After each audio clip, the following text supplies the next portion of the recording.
Hello நண்பர்களே, இன்னைக்கு நம்ம ஆலைஸ் டிராமாவோட 4வது எபிசோடு தான் பார்க்க போறோம். டிராமாவோட ஓப்பனிங்லயே 2011ல ஒரு ஹை ஸ்கூலோட கிராஜுவேஷன் செரிமனி நடந்துட்டு இருக்கிற மாதிரி காட்டுறாங்க.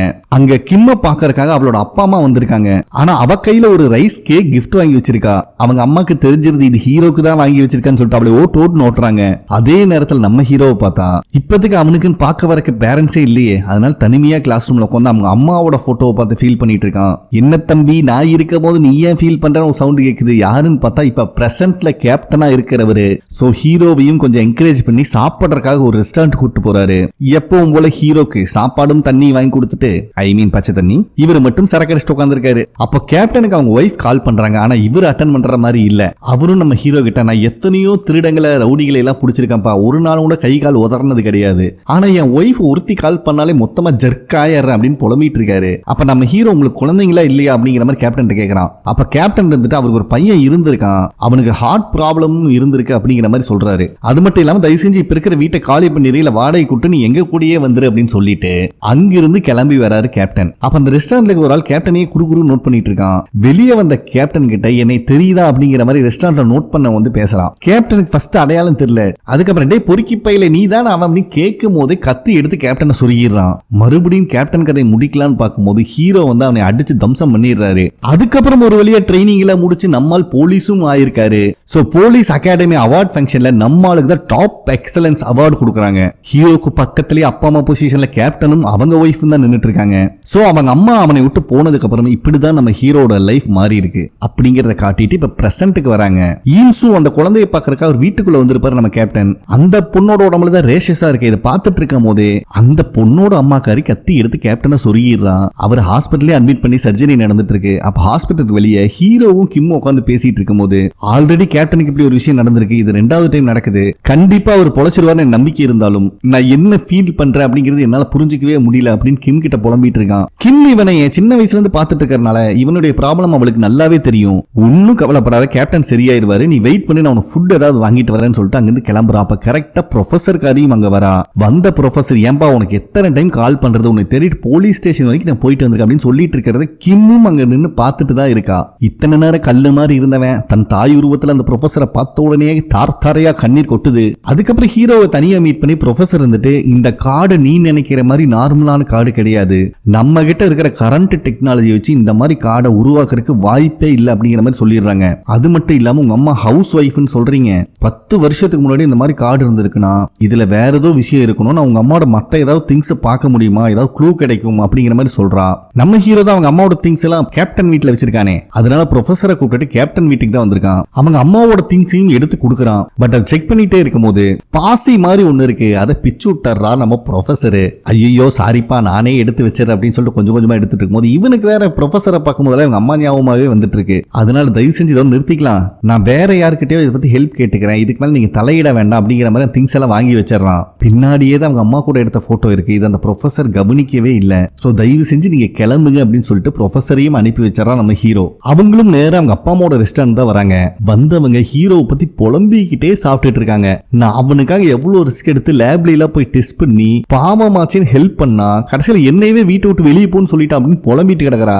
சோ ப்ரொஃபசரோட அப்பா இருந்துட்டு, தயவு செஞ்சு உனக்கு வயசாச்சு, கல்யாணம் பண்ணிக்க, இன்னும் இப்படியே புலம்பிட்டு இருக்காத, சரியில்லை அப்படின்னு சொல்லிடுறாரு. பதிலுக்கு ப்ரொஃபசர் அவங்க அப்பா அம்மா 2 பேர்த்தையும் திட்டி விட்டுட்டு வெளியே வந்துடுறாங்க. சோ வெளியே வந்தவங்க அவங்க அப்பா கிட்ட ஆர்பனேஜ்ல இருக்கிற அம்மாவை பார்க்க போறேன்னு சொல்றாங்க. சோ இப்பதான் நம்மளுக்கே தெரிய வருது இவங்க 2 பேரும் ப்ரொஃபசரோட உண்மையான அப்பா அம்மா இல்ல, இவருடைய தங்கச்சி தான் ப்ரொஃபசரோட அம்மா. சொல்லிட்டு அங்கிருந்து கிளம்பிடுறாங்க.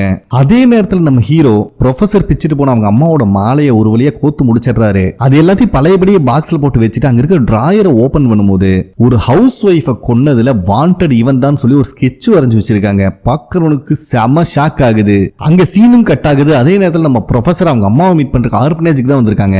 நம்மளும் கூட அவங்க அம்மா ஏதோ பேஷண்டா இருப்பாங்கன்னு பார்த்தா அந்த ஆர்பனேஜ்ல நன்னா இருக்காங்க அவங்க அம்மா. அவங்க அம்மா கிட்டயும் ஹாப்பியா நம்ம ப்ரொஃபசர் மனசை விட்டு பேசிட்டு இருக்காங்க. இங்க நம்ம ஹீரோக்கு போலீஸ் டிபார்ட்மெண்ட்ல இருந்து கால் பண்ணி ஈன்சுவோட அம்மாவை கண்டுபிடிச்சிட்டோம், 20 மினிட்ஸ்க்கு முன்னாடி ஒரு சர்வீஸ் அபார்ட்மெண்ட்குள்ள போயிருக்காங்க அப்படிங்கிற விஷயத்த சொல்றாங்க. ஈன்சுவோட நிலைமையும் கொஞ்சம் கொஞ்சமா மோசமாயிட்டு போகுது. அப்ப அவங்க அம்மாக்கு ஒரு கால் வருது. அவங்க ஏர்லைன்ஸ்ல இருந்து நான் யாரையுமே கான்டாக்ட் பண்ணல, என் பொண்ணோட உடல்நிலை ரொம்ப மோசமா இருக்கு, தயவு செஞ்சு மருந்து கொண்டு வந்து கொடுங்க, ரூம் நம்பர் 712 அப்படின்னு சொல்லிட்டு இருக்கும் போதே வெளியில யாரோ நடந்து வர சத்தம் கேக்குது. வேற யாரும் இல்ல, நம்ம ஹீரோ தான். கரெக்டா அதே ரூம்குள்ள வராரு. உள்ள வந்து வந்து பார்த்தா அந்த பொண்ணு மட்டும்தான் இருக்கா. அதனால ஆம்புலன்ஸ் கால் பண்ணி வர சொல்லிட்டு இருக்காரு. அதே நேரத்துல ஈன்சுவோட அம்மா ரூஃப் டாப்ல நம்ம யூமின் கிட்டயும் இன்னொரு ஏஜென்ட் கிட்டயும் தான் பேசிட்டு இருக்காங்க. யூமின் இருந்துட்டு நாங்க மட்டும் கரெக்ட் டைம்ல வரலன்னா உங்களை போலீஸ் அரெஸ்ட் பண்ணிருப்பாங்க, கவலைப்படாதீங்க, உங்க பொண்ணுக்கு மெடிசன் கொடுத்தாச்சு, கொஞ்ச நேரத்துல சரியாயிருவா அப்படின்னு சொல்லிடுறாங்க. இங்க பார்த்தா அந்த பொண்ணோட ரேசஸ் எல்லாம் கம்மியாகி இப்பதான் கண்ணே முழிக்கிறா. இத பாக்குற நம்ம ஹீரோக்கே ஷாக் ஆகுது. என்னடா இவ்வளவு நேரமா இந்த கண்டிஷன்ல இருந்து சரியாயிட்டாலே அப்படின்னு பார்த்துட்டு இருக்கா. அதே நேரத்தில் நம்ம யூமின் நீங்க புரோக்கரை கான்டாக்ட் பண்ணி இல்லீகலா ஸ்டே பண்றதுக்கு பிளான் பண்ணிருக்கீங்களா கேட்டா ஈன்சுவோட அம்மாவும் ஆமான்னு சொல்லிடுறாங்க. சரி ஓகே, அந்த புரோக்கர் இப்ப எப்படி பார்த்தாலும் வந்துருவான்ல, நாங்க புடிச்சுக்கிறோம், உங்க செல்போன் எங்க அப்படின்னு கேக்குறாரு. பார்த்தா அந்த செல்போன் இப்போ ஹீரோ பக்கத்திலேயே கிடக்குது. ஹீரோவும் கண்டுபிடிச்சிடறான். அப்ப ஹீரோ அந்த மொபைல்ல இருக்கிற டயலிஸ்டுக்கு கால் பண்ணும்போது கரெக்டா அந்த புரோக்கர் காரனும் அந்த டோர் கிட்ட வரான். மொபைல் ரிங் ஆகிற சவுண்ட் ஹீரோக்கும் கேட்டுருது. புரோக்கருக்காரன் சமாளிச்சுட்டு அங்கிருந்து கிளம்பலான்னு பார்த்தா ஹீரோ அவனை தடுத்து நிறுத்திட்டு நான் போலீஸ்காரன், ஒழுங்கு முறையும் போனை கட்ட செக் பண்ணணும் அப்படின்னு சொல்லிடுறாரு. இவனும் மொபைல் எடுக்கிற பேர்ல கத்தி எடுத்து ஹீரோவை போட்டு தரலான்னு பாக்குறான். ஆனா ஹீரோ அவனை அடிச்சு தம்சம் பண்ணிடுறாரு. அதுக்குள்ளேயும் ஈன்சுவும் எந்திரிச்சு வந்துடுறா. அதனால இப்ப வேற வழி இல்லாம ஹீரோ அந்த பொண்ணை பார்க்க போயிடுறாரு. இந்த கேப்ல அந்த புரோக்கர் அங்க இருந்து ஓட ஆரம்பிச்சிடறான். இந்த புரோக்கர்காரன் ஓடிட்டு இருக்கிறத ஆலைஸ்ல இருக்கிறவங்க பார்த்துட்டு நம்ம யூமினுக்கு இன்ஃபர்மேஷன் கொடுத்துறாங்க. அதனால கூட இருக்கிற ஏஜென்ட் கிட்ட ஈன்சுவோட அம்மாவை கூட்டு போக சொல்லிட்டு யூமின் மட்டும் களத்துல இறங்குறாரு அந்த புரோக்கரை பிடிக்கிறதுக்கு. ஆலைஸ்ல இருக்கிறவனுக்கு பெரிய வித்தக்காரங்களா இருப்பானுங்க. கொஞ்ச நேரத்துல இந்த அபார்ட்மெண்டோட மொத்த கண்ட்ரோல் எடுத்துறானுங்க. இந்த புரோக்கர் பையப்புள்ள பார்க்கிங் வந்துடுறான். எப்பவும் போல ஒரு பாலை உருட்டி விட்டு ஸ்மோக் வர வச்சிடறானுங்க. ஒரு வழியா அவன் கார்ல ஏறக்குள்ளேயும் யூமின் இவனை பிடிச்சிடுறாரு. அட மறுபடியும் நீயாடா, எங்கடா உங்க பாஸ் அப்படிங்கிற மாதிரி யூமின் கேட்க அவன் துப்பி அவமானப்படுத்திடுறான். கோபத்துல ஒரு பஞ்ச விட்டு பொழந்து எடுத்துடுறாரு அவனைய. ஒழுங்கு மரியாதை ஒரு பாஸ் எங்கடான்னு சொல்றான்னு விசாரிச்சுட்டே இருக்கும்போது நம்ம ஹீரோ உள்ள போந்து யூமின் அடிக்க ஆரம்பிக்கிறான். ஒரு நிமிஷத்துல பயவுல வெடவெடுத்து போயிடுறாரு. இப்ப ஹீரோக்கு யூமினுக்கு சண்டை ஆரம்பிக்குது. சும்மா சொல்லக்கூடாது, யூமினை தெறிக்க விடுறான் ஹீரோ. யூமினும் விட்டு கொடுக்கற மாதிரி இல்ல, கண்ணா பின்னான்னு மரண மாசம் மாத்தி மாத்தி பொழந்துக்கிறானுங்க. ஒரு கட்டத்துல ஹீரோ கன் எடுத்து யூமினை லாக் பண்ணலான்னு வந்தா அதே கண்ணை வாங்கி ஹீரோவை லாக் பண்ணிடுறாரு யூமின். ஹீரோனால ஒன்னும் பேச முடியல. தம்பி அப்படின்னு ஒரு சத்தம் கேக்குது. யூமின் திரும்பினா பொழிச்சுன்னு ஒரு பஞ்ச் உழுகுது. ஆள் அன்கான்சியஸ் ஆயிடுறாரு. ஏன்னா அடிச்சது ஜூனியர் காப்பு பாடி பில்டர். சோ நம்ம யூமினை காரோட வச்சு ஹேண்ட் கஃப் போட்டுறான். அப்ப யூமின் இருந்துட்டு தேவையில்லாத விஷயத்தை தலையிடாதப்பா ரொம்ப வருத்தப்படுவது அப்படின்னு சொன்னா இதெல்லாம் நம்ம ஹீரோ கண்டுக்கிற மாதிரி இல்ல. ஜூனியர் காப்பு கிட்ட நீ பக்கத்திலே இருந்து இவனை பாத்துக்கோ, நான் ஈன்சுவோட அம்மாவை பார்த்துட்டு வந்தேன் அப்படின்னு கிளம்புவான். பட் ஜூனியர் காப்பு பின்னாடியே வரான். ஏன்னா ஹேண்ட் கஃப் போட்டுக்கலாம் வெளியே போக மாட்டான் அப்படிங்கிற மாதிரி இவன் நினைக்கிறான். ஹீரோ வந்துட்டு டே நீ நினைக்கிற மாதிரி ஆளுகள் இவனுக்கு கிடையாது, தயவு செஞ்சு பக்கத்திலே இருந்து பாத்துக்க, ரொம்ப ரொம்ப முக்கியம், நானே போய் பார்த்துட்டு வரேன்னு சொல்லி ஹீரோ அங்கிருந்து கிளம்புறான். ரூஃப் டாப்புக்கு வந்து பார்த்தா ஈன்சுவோட அம்மா அங்க இல்ல. ஆனா எதிர்பாராத விதமா டிரான் அங்கதான் இருக்கு. அந்த பில்டிங் தான் சுத்திட்டு இருக்கு டிரானு. அப்ப கரெக்டா ஜூனியர் காப்பு மேல வரான். டே என்னடா ஆச்சுன்னு கேட்டா அவனால என்னன்னே சொல்ல முடியல. ஹீரோவும் அவசர அவசரமா பார்க்கிங்க்கு வந்து பார்த்தா ஹேண்ட் கஃப் போட்டது போட்ட மாதிரியே இருக்கு. ஆனா அவங்க மறைஞ்சு போயிட்டான் அப்படின்னு சொல்றான். சோ நம்ம ஹீரோக்கு இந்த டைம் டிராவலர்ஸ் மேல இன்னும் டவுட் வர ஆரம்பிக்குது. உண்மையாலுமே இருப்பாடுகளோ அப்படிங்கிற மாதிரி. அதே நேரத்துல ஆலைஸ்ல இருக்கிற ஈன்சுவோட அம்மாவை தான் காட்டுறாங்க. அவங்க பொண்ணு கூட இருந்த நேரத்தை நினைச்சு ரொம்பவே ஃபீல் பண்றாங்க. அப்ப காதுல இருக்கிற ஒரு டிவைஸை எடுத்த உடனே அவங்களோட ரியல் ஏஜுக்கு மாறிடுறாங்க. அப்ப கரெக்டா அங்க வர ஏஜென்ட் நீங்க ரூல்ஸ் பிரேக் பண்ணிட்டீங்க, நீங்க நினைக்கிற மாதிரி டைம் டிராவல்ங்கிறது அவ்வளவு சாதாரண விஷயம் இல்ல. நீங்க 2020 போய் 10 வருஷம் ஸ்பெண்ட் பண்ணியிருந்தாலும் 2050 அது ஒரு நாளைக்கு தான் ஈக்குவல் ஆகும். சோ தயவு செஞ்சு யார் அந்த புரோக்கர்ங்கிற டீடைல் எங்கிட்ட சொல்லுங்க அப்படின்னு கேக்குறாரு. அப்ப ஈன்சுவோட அம்மாவும் நடந்த விஷயத்தை நினைச்சு பார்க்கும்போது அந்த புரோக்கர் பைய புள்ள உங்களுக்கு என்ன வேணுமோ நான் செய்யறேன், ஆனா இன் கேஸ் நீங்க மாட்டிக்கிட்டீங்கன்னா என்னை பத்தி எவ்வளவு துருவி கேட்டாலும் வாயை திறக்க கூடாது. நான் எந்த அளவுக்கு நல்லவனோ அதே அளவுக்கு கெட்டவன், உங்க பொண்ணோட உயிருக்கு நான் உத்தரவாதம் இல்லை அப்படின்னு சொல்லி மிரட்டி இருப்பான். அதனால இவங்க எந்த விஷயத்தையும் சொல்ற மாதிரி இல்ல. சோ கடுப்பான ஆலைஸ் ஏஜென்ட் பரவாயில்லமா உங்க கோஆபரேஷனுக்கு ரொம்ப தேங்க்ஸ், இப்ப நீங்க பண்ண விஷயத்தினால உங்க பொண்ணு அம்மாவே இல்லாம வளர போறா அப்படின்னு சொல்லிட்டு அங்கிருந்து போயிடுறாரு. ஏன்னா இவங்க தான் அவசரப்பட்டு பாஸ்ட்ல இருக்கிற அம்மாவை கொண்டுட்டாங்களே, அதை நினைச்சு இவங்க ஃபீல் பண்ணிட்டு இருக்கும் போது ஈன்சோட அப்பா பிசினஸ் ட்ரிப் முடிச்சு வந்துட்டாரு. அவருக்கு இப்பதான் இந்த விஷயமே தெரியும். சோ அவங்க ஒய்ஃபோட டெட் பாடி பார்த்து ரொம்பவே ஃபீல் பண்ணி கதறிட்டு இருக்காரு. ஹீரோவும் அங்கிருந்து வெளியே வந்தா ஈன்ஸ் வந்துட்டு எங்க அம்மா எப்ப வருவாங்க அப்படின்னு வெகுளித்தனமா கேட்கிறா. நம்ம ஹீரோனால என்ன பேச முடியும், பாவம் எதுவுமே சொல்லாம அங்கிருந்து கிளம்பிடுறாரு. இப்போ ஆலைஸ்ல யூமினும் கொலிகின் தான் உட்காந்து பேசிட்டு இருக்காங்க. அப்ப கொலிகி இருந்துட்டு என்ன கேட்டாலும் அந்த ஈன்ஸோட அம்மா வாயை திறக்கிற மாதிரி இல்ல அப்படின்னு சொல்லிடுறாரு. நம்ம யூமினும் சரி எனக்கு பேசுறதுக்கு பர்மிஷன் கொடுங்க அப்படின்னு கேட்டா நீ நடந்ததை யோசிச்சு பாரு, பாஸ்டுக்கு டிராவல் பண்ணி போய் அந்த பொண்ணு உயிரோடு இருக்கணுங்கிறதுக்காக அவளே கொண்டிருக்கா. அது மட்டும் இல்லாம உண்மையை சொல்ற ரொம்ப பயப்படுறா அப்படின்னு சொல்லிடுறாரு. இது நம்ம யூமினுக்கு காண்டாகுது. ஏன்பா இங்க வேற யாருக்கும் எமோஷன்ஸே கிடையாதா? இப்ப வரைக்குமே நான் என்னோட லவ்வரை தேடவே கிடையாது. என் குழந்தைக்கு என்னாச்சுன்னு கூட எனக்கு தெரியாது. என்னோட முழு வாழ்க்கையும் ஆலைஸ்க்காக தான் நான் டெடிகேட் பண்ணிருக்கேன். சரி ஓகே, நோ ப்ராப்ளம். இதுக்கு மேல நீ என்ன ஆர்டர் கொடுக்குறியோ அதை நான் பண்ணிடுறேன். பட் ஆலைஸை ப்ரொடெக்ட் பண்ணணும் அப்படின்னா ஒரு தடவை 2 தடவை நான் சொல்றதை யோசிச்சு பார்த்து முடிவிடு அப்படின்னு சொல்லிட்டு கிளம்பிடுறாரு. நல்லா யோசிச்சு பார்த்துட்டு கொலிகி இருந்துட்டு இன்சார்ஜ் லேடி கிட்ட வந்து ஈன்சுவோட அம்மாவை போக விட்டுருங்க அப்படின்னு சொல்லிடுறாரு. இன்சார்ஜ் லேடியும் அதுக்கு ஓகே சொல்லிட்டு லீ ரிலீஸ் ஆக போறான் அப்படிங்கிற மாதிரி சொல்றாங்க. இவருக்கு யாருன்னே தெரியல. ஃபர்ஸ்ட் அந்த புக் ஆஃப் ப்ராப்பர்ட்டி எடுக்க போகும்போது ஒருத்தனோட காலை கட் பண்ணிருப்பாங்களா, அவன் தான் லீ. சோ அவன் ரிலீஸ் ஆக போறான். நான் அவனை உங்ககிட்ட கொண்டு வரேன், இதை நீங்களே ஹேண்டில் பண்ணுங்க. அவனை பார்க்கும் போதெல்லாம் யூமினுக்கு அவங்க லவ்வர் ஞாபகம் தான் வரும் அப்படின்னு சொல்லிடுறாங்க. அதே டைம்ல ப்ரொஃபஸரை தான் காட்டுறாங்க. இன்னுமே அந்த டைம் டிராவல் கார்டை பத்தி தான் அனலைஸ் பண்ணிட்டு இருக்காங்க. இதுல இருக்கிற கியூரியாசிட்டி அவங்களுக்கு அதிகமாயிட்டே இருக்கு. ஆனா அவங்களுக்கு எந்த க்ளூவும் கிடைச்ச மாதிரி இல்ல. ரொம்பவே ஃபீல் பண்ணி கத்தி கதறிட்டு இருக்காங்க. தயவு செஞ்சு எனக்கு அந்த கார்டை குடுறா, நான் அதை வச்சு தாண்டா ஏதாவது அனலைஸ் பண்ண முடியும். என் மண்டக்குள்ள ஏதோ வெடிக்கிற மாதிரி இருக்குடா அப்படின்னு புலம்புன்னு புலம்பிட்டு இருக்காங்க. இப்ப நம்மளுக்கு கேப்டனை தான் காட்டுறாங்க. ஓரளவுக்கு ரெக்கவர் ஆயிட்டாரு. கண்ணை முழிச்சவரு ஃபர்ஸ்ட் எடுத்தோன்னு ஹீரோட பேரை தான் சொல்றாரு. இதை கேட்கிற கிம்மு காண்டாகுது. அட வயசான தாத்தா, உன்னை பாக்குறதுக்கு எப்பவுமே போலீஸ் ஸ்டேஷன் நான் தான் வருவேன், உன் பர்த்டேனாலும் நான் தான் வருவேன், ஹாலிடேனாலும் நான் தான் வருவேன், எப்ப பார்த்தாலும் ஹீரோவையே கேட்டுட்டு இருக்கியே அப்படின்னு சொல்றா. கேப்டன் ஒய்ஃப் இருந்துட்டு பொறாமையில பொங்கரியா ராஜா அப்படின்னு கிம்ம நோஸ் கட் பண்ணி விட்டுறாங்க. அதே நேரத்துல ஹீரோவை பார்த்தா ஒரு பார்க்கிங் லாட்ல ஒருத்தர் இறந்து கிடக்குறாங்க நியூஸ் வந்திருக்கு. அதுக்குதான் எல்லா போலீஸ்காரங்களும் வந்திருக்காங்க. ஹீரோவும் வந்து பார்க்கும் போது இறந்து கிடக்கிறது அந்த புரோக்கர் அப்படின்னு தெரிய வருது. ஹீரோ எக்ஸாக்டா இவன் யாருன்னு தெரியாது. ஆனா ஈன்சுவோட அம்மாவை பாக்குறதுக்கு இவன் வந்தான். சோ இவன் எப்படி இறந்தான், டைம் ஆஃப் டெத் எல்லாமே டீடைலா வாங்குங்க அப்படின்னு சொல்லிடுறாரு. இப்ப நம்ம ப்ரொஃபஸரும் சயின்டிஸ்டும் கார்டை பத்தி தான் பேசிட்டு இருக்காங்க. ஏன்னா இதுக்கு மேல ஃபர்தரா அனலைஸ் பண்ணனும்னா அந்த கார்டு கண்டிப்பா வேணும் அப்படின்னு சொல்லிடுறாங்க. பட் நம்ம ப்ரொஃபஸர் இருந்துட்டு அவன் வேற யார்கிட்டயோ கொடுத்து செக் பண்ணிக்கிறேன்னு எடுத்துட்டு போயிட்டாமா அப்படின்னு சோகமா சொல்றா. கேட்கிற சயின்டிஸ்டுக்கு செம்ம காண்டாகுது. நீ எல்லாத்துக்கிட்டையும் பேசுற மாதிரி ரூடாவே பேசியிருப்ப, அதனாலதான் அவன் கிளம்பிட்டான் அப்படின்னு புலம்புறாங்க. ஆனா இந்த கார்டை பத்தி எவ்வளவு அனலைஸ் பண்ணாலும் எப்படி அதுல இருந்து லைட் எரிஞ்சது அப்படிங்கிறது உங்களுக்கு புரியல. ஏன்னா லைட்டுக்கான சோர்ஸே அதுல இல்ல. இங்க பாருமா, நீ என்ன பண்ணுவியோ தெரியாது, அந்த கார்டோட வந்தாதான் நம்ம ஃபர்தரா அனலைஸ் பண்ண முடியும் அப்படின்னு அந்த சயின்டிஸ்ட் சொல்லிடுறாங்க. சோ நம்ம ப்ரொஃபசர் அந்த லேப்ல இருந்து வெளியேறும் போது நம்ம ஹீரோவும் அந்த லேபுக்குள்ளதான் வந்துட்டு இருக்காரு. இதை பாக்குற ப்ரொஃபசருக்கு இன்னும் கியூரியாசிட்டி அதிகமாகுது. ஒழுங்கு மரியாதை உண்மை சொல்ல, அந்த கார்டை தானே அனலைஸ் பண்ண வந்த அப்படின்னு கேட்கிறா. இல்ல, இது உனக்கு தேவையில்லாத பிசினஸ் அப்படின்னு சொல்லிட்டு இவன் பாட்டுக்கு விறுவிறுன்னு உள்ள போயிடுறான். இவளுக்கு இப்ப அந்த கார்டு பத்தி தெரிஞ்சே ஆகணும். வேற வழியே இல்லாம ப்ரொஃபஸரா இருந்தாவே இப்ப திருடியா மாறி ஹீரோட பர்ஸ்ல இருக்கிற கார்டு ஆட்டையை போடலான்னு பார்த்தா அதுலயும் மாட்டிக்கிறா. சரி, இதுக்கு மேல வைக்கப்பட்ட காரியம் நடக்காதுன்னு சொல்லிட்டு தயவு செஞ்சு அந்த கார்டு என்கிட்ட கொடுத்துரு, நான் அனலைஸ் பண்ணி எல்லா டீடைலும் உனக்கு சொல்றேன். நான் யாருக்கிட்டையுமே இதுக்கு முன்னாடி இப்படி எல்லாம் கெஞ்சினது கிடையாது. பட் என்னவோ தெரியல, அந்த கார்டு விஷயத்துல என் கியூரியாசிட்டி என்னால கண்ட்ரோல் பண்ண முடியல அப்படின்னு கேட்கிறா. நம்மால நல்ல புள்ளையாட்ட பர்ஸ் எடுத்து கொடுக்கற மாதிரி வந்து அவனோட ஷர்ட் பாக்கெட்ல வச்சிடறான். ப்ரொஃபஸருக்கு செம்ம காண்டாகுது.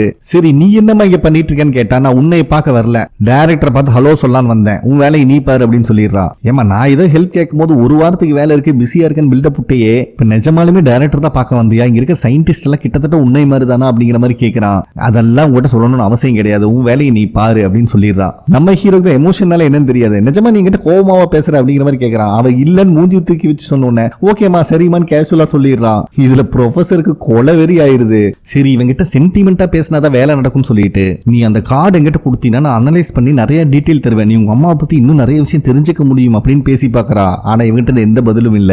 கரெக்டா அந்த டைரக்டரும் உள்ள வந்துடுறாரு. ப்ரொஃபஸர் ஆல்ரெடி தெரியுங்கிறனால ரெண்டு பேரும் ரொம்ப கேஷுவலா பேசிட்டு இருக்காங்க. அப்ப டைரக்டர் அவரை இன்ட்ரோடியூஸ் பண்ணிக்கிறக்க ஹீரோ கிட்ட கையை நீட்டும் போது ஹீரோ குருன்னு பார்த்துட்டு இருக்கான் டைரக்டரே. ஏன்னா இதுக்கு முன்னாடி டேபிள்ல இருந்து சஸ்பெக்ட் சொல்லிட்டு ஒரு ஸ்கெட்ச் எடுத்திருப்பாங்கல்ல, அது இந்த டைரக்டரோட ஸ்கெட்ச் தான். கொல்ல வெறியானவன் டைரக்டர் கழுத்தை புடிச்சு நசுக ஆரம்பிக்கிறான். ப்ரொஃபஸருக்கெல்லாம் அல்ல இல்ல, டே உடுடா டைரக்டரான்னு கத்துன்னு கத்துறாங்க. சோ இப்போ ஒரு குட்டி பிளாஷ்பேக் காட்டுறாங்க. 2010ல அவங்க அம்மா இறக்க முன்னாடி அந்த ஸ்டெப்ஸ்ல ஓடிட்டு இருப்பாங்க பாத்தீங்களா, அந்த இடத்துல இந்த டைரக்டரும் நின்று இருந்திருக்காரு. உங்க அம்மா கூட இவரை பார்த்ததா அங்க இருக்கிறவங்க சொல்லிருக்காங்க, அதை வச்சுதான் இவரை ஸ்கெட்ச் பண்ணிருக்கோம் அப்படின்னு சொல்லி நம்ம கேப்டன் அப்பவே ஹீரோ கிட்ட இந்த ஸ்கெட்சை காமிச்சிருப்பாரு. நெக்ஸ்ட் சீன்லயே அந்த டைரக்டர் நம்ம ப்ரொஃபசர் ரெண்டு பேர்த்தையுமே இன்வெஸ்டிகேஷன் ரூம்ல உட்கார வச்சிருக்கான் நம்ம ஹீரோ. அப்ப நம்ம ப்ரொஃபசர் இருந்துட்டு எவ்வளவு தைரியம் இருந்தா ஒரு டைரக்டர் மேலே இவன் கையை வச்சிருப்பான். சார், நீங்க உங்க லாயர் கூப்பிட்டு இவன் மேல அட்டெம்ப்ட் மர்டர் கேஸ் போட்டு உள்ள தள்ளுங்க சார் அப்படின்னு இவன் போலீஸ்ங்கிறதே மறந்து பேசிட்டு இருக்கா. அப்ப அந்த டைரக்டர் வந்துட்டு, நான் அந்த ஸ்கெட்சை பார்த்தமா அவன் என்னை மாதிரியே தான் இருக்கான். சோ ஹீரோ கன்ஃபியூஸ் ஆனதுல ஆச்சரியப்படுறதுக்கு ஒண்ணும் இல்ல அப்படின்னு சொல்லிடுறாரு. அதே நேரத்துல அங்க வர ஜூனியர் காப்பு நம்ம ஹீரோ கிட்ட வாரண்ட் கிடைக்கல, டிஸ்மிஸ் ஆயிருச்சு, 10 வருஷத்துக்கு முன்னாடி நடந்த மர்டர் கேஸ்க்கு வெறும் ஸ்கெட்சை மட்டுமே எவிடன்ஸா எடுக்க மாட்டேங்கிறாங்க அப்படின்னு சொல்லிடுறான். சோ நம்ம டைரக்டருக்கும் நல்லாவே தெரிஞ்சிருது வாரண்ட் கிடைக்கல அப்படின்னு. சரி பரவாயில்லப்பா, இறந்து போனது உங்க அம்மா, அதனால நான் மன்னிச்சுடுறேன், இதோட இந்த கேஸ முடிச்சிரு, இதுக்கப்புறம் நீ டிஸ்டர்ப் பண்ணாத அப்படின்னு சொல்லிட்டு இருக்காரு. ஆனா இதெல்லாம் எதையும் கண்டுக்காம நம்ம ஹீரோ உங்களுக்கும் ப்ரொஃபசருக்கும் எப்படி ஒருத்தர் தெரியும் அப்படின்னு கேக்குறான். ஆனா டைரக்டர் இதுக்கு பதில் சொல்லாம நக்கலா ஹீரோவை பார்த்துட்டு இருக்கான். இந்த இடத்துல சீனும் கட் ஆகுது. அதுக்கப்புறம் ஹீரோவும் ஜூனியர் காப்பும் ஒரு ரெஸ்டாரண்ட்ல உட்காந்து பேசிட்டு இருக்காங்க. அப்ப ஜூனியர் காப் இருந்துட்டு அந்த டைரக்டர் பாடி லாங்குவேஜ் எல்லாம் வச்சு பார்த்தா உங்க அம்மாவோட கேஸுக்கும் இவனுக்கும் சம்பந்தம் இல்லைன்னு நினைக்கிறேன் அப்படின்னு சொல்லிட்டு இருக்கான். பட் நம்ம ஹீரோக்கு இன்னும் அவன் மேல இருக்க சந்தேகம் தீரல. ஏன்னா ஒவ்வொரு விஷயத்தை தோண்ட ஒவ்வொன்னா கனெக்ட் ஆயிட்டு இருக்கு. இது எப்படின்னு தான் புரியல அப்படின்னு யோசிச்சுட்டு இருக்கான். நெக்ஸ்ட் சீன்லயே டைரக்டர் பட்டர்ஃப்ளை எஃபெக்ட் பத்தி ஒரு செமினார் எடுத்துட்டு இருக்காரு. அதை நம்ம ஹீரோவும் உட்காந்து வாட்ச் பண்ணிட்டு இருக்கான். அப்ப அந்த செமினார்ல டைம் மிஷினை பத்தியும் அவர் மென்ஷன் பண்றாரு. ஃபார் எக்ஸாம்பிள், உங்களுக்கு ஒரு ஆக்சிடென்ட் ஆகி கால் உடஞ்சிருச்சுன்னு வச்சுக்கோங்களேன், லைஃப் ஃபுல்லா நீங்க இப்படியே இருந்தாகணும். ஆனா இதுவே டைம் மிஷின் ஒன்னு நம்ம கிட்ட இருந்தா ஃபியூச்சர்ல இருந்து பாஸ்ட்ல இருக்கிற நம்ம கிட்ட வந்து இந்த டைம்ல உனக்கு ஆக்சிடென்ட் ஆகும், கொஞ்சம் கேர்ஃபுல்லா இருந்துக்கும் அப்படின்னு நம்ம சொல்லிட்டு போயிடலாம். அட்லீஸ்ட் அவனுக்கு அந்த காலாவது தப்பிக்கும் அப்படின்னு சொல்றாரு. இது நம்ம ஹீரோக்கு இன்னுமே சந்தேகத்தை கிளப்புது. அப்ப அந்த டைரக்டர் இருந்துட்டு பாஸ்ட்ல இருக்கிறவங்க சொல்லி அந்த ஆக்சிடென்ட்ல இருந்து அவனை நான் தப்பிக்க வச்சுட்டேன் அப்படின்னா ஃபியூச்சர்ல இருக்கிற நான் இன்னுமே அந்த வீல் சேர்ல தான் இருப்பேன். ஆனா பாஸ்ட்ல இருக்கிறவன் சேஃபா இருப்பான். இததான் நம்ம பேரலல் யூனிவர்ஸ் சொல்றோம் அப்படிங்கிற மாதிரி சொல்றாரு. அதுக்கப்புறம் நம்ம ஹீரோ தான் அந்த டைரக்டர் வந்து தனியா மீட் பண்றான். என்ன தங்கம் பண்ண விஷயத்துக்கு சாரி கேட்க வந்திருக்கே அப்படின்னு நக்கலா பேசுறாரு. பட் நம்ம ஹீரோ அதையெல்லாம் கண்டுக்காம ஜங் ஜி ஹோன் அப்படிங்கிற ஒருத்தரை பத்தி விசாரிக்க வந்தேன். அவர் நான் தேடிட்டு இருக்கிற ஒரு சஸ்பெக்ட் உங்க லேபுக்கு விசிட் பண்ணிருக்காரு, நான் கேள்விப்பட்டேன் அப்படின்னு சொல்றான். ஆனா டைரக்டர் வந்துட்டு அந்த மாதிரி நேம்ல எனக்கு யாரையும் தெரியாது அப்படின்னு சொல்லி சமாளிக்க ட்ரை பண்ணிட்டு இருக்காரு. ஹீரோ விடுவானா?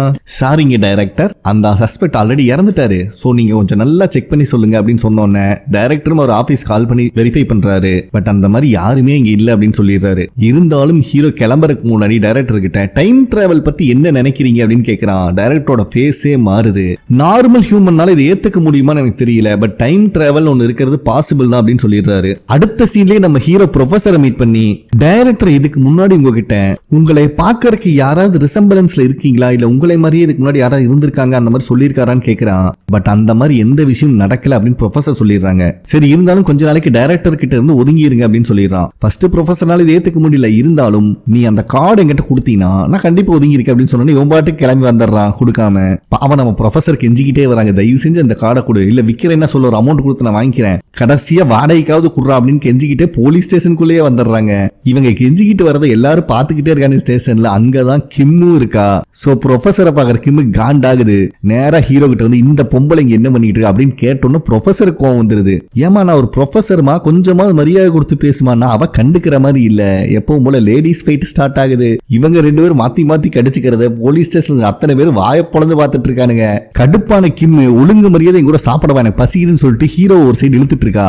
இத பாக்குற ப்ரொஃபசர் விடுவாங்களா? முடியாது, என் கூட தான் சாப்பிடறான், நம்ம கமிட்மெண்ட் கொடுத்துருக்கான்னு சொல்லி ப்ரொஃபசர் ஒரு பக்கம் ஹீரோ இழுத்துட்டு இருக்காங்க.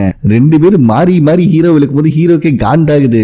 அத்தா ரெண்டு பேரும் தயவு செஞ்சு எனக்கு விடுங்க, எனக்கு பசி எடுக்கல, உங்க ரெண்டு பேருக்கு தான் பசிக்குது, நீங்க ரெண்டும் ஒன்னா போய் சாப்பிடுங்கன்னு சொல்லிட்டு அவன் ரூம்குள்ள போய் கதவை சத்திக்கிறான். அப்புறம் என்ன பண்ண முடியும், ரெண்டு பேரும் வெளியே போய் தான் ஆகணும். டோர் ஓபன் பண்ணும்போது கூட ப்ரொஃபசர் ஒரு லாக் ஆயிருந்த டோர் ஓபன் பண்ண ட்ரை பண்றாங்க, அங்கேயும் கூட மொக்க வாங்கிடுறாங்க பாவம். இவங்க வெளியே போனதுக்கு அப்புறம் நம்ம ஜூனியர் பாவங்க ஒர்க் அவுட் தான் பண்ணிட்டு இருந்தான். கடுப்புல தம்பிள்ஸ் எல்லாம் கீழே போட்டுறான். நானும் ஒரு நாளைக்கு 8 மணி நேரம் ஒர்க் அவுட் பண்றப்பா என்னை ஒரு நாய் திரும்பி பார்க்கல. இதா உள்ள போய் கதவை சத்திருக்கான் பாரு, மூஞ்சில எக்ஸ்பிரஷனே காட்ட தெரியாதவன், அவனுக்கு ரெண்டு பேர் சண்டை போட்டுட்டு இருக்காங்க அப்படின்னு காண்டாயிட்டு இருக்கான். அதுக்கப்புறம் ப்ரொஃபசர் ரிட்டர்ன் கார்ல போயிட்டு இருக்கும் போது டைரக்டர் தான் கால் பண்ணி மீட் பண்றதுக்காக வர சொல்றாரு. இவங்களும் மீட் பண்றதுக்காக வந்திருக்காங்க. அப்ப டைரக்டர் இருந்துட்டு சாரிமா, லாஸ்ட் டைம் ஹீரோனால நிறைய பிரச்சனை நடந்துச்சு, சரியா நம்ம பேசவே முடியல அப்படின்னு நல்ல பிள்ளையாட்ட பேச்சு கொடுக்குறாரு. அது மட்டும் இல்லாம உனக்கும் ஹீரோவுக்கும் எப்படி பழக்கம் அப்படின்னு கேட்கிறாரு. அப்ப ப்ரொஃபசர் வந்துட்டு ஏதோ ஒரு கார்டை பத்தி அனலைஸ் பண்றதுக்காக இங்க வந்தாரு. பாக்குறதுக்கு ஒரு ஆர்டினரி கார்டு மாதிரி தான் தெரிஞ்சது, ஆனா எங்கனால அதை அனலைஸ் பண்ணவே முடியல, அதை எங்க தயாரிச்சாங்கன்னு இப்ப வரைக்கும் என்னால கெஸ் பண்ண கூட முடியல அப்படின்னு சொல்லிடுறா. இதை கேட்கிற டைரக்டருக்கே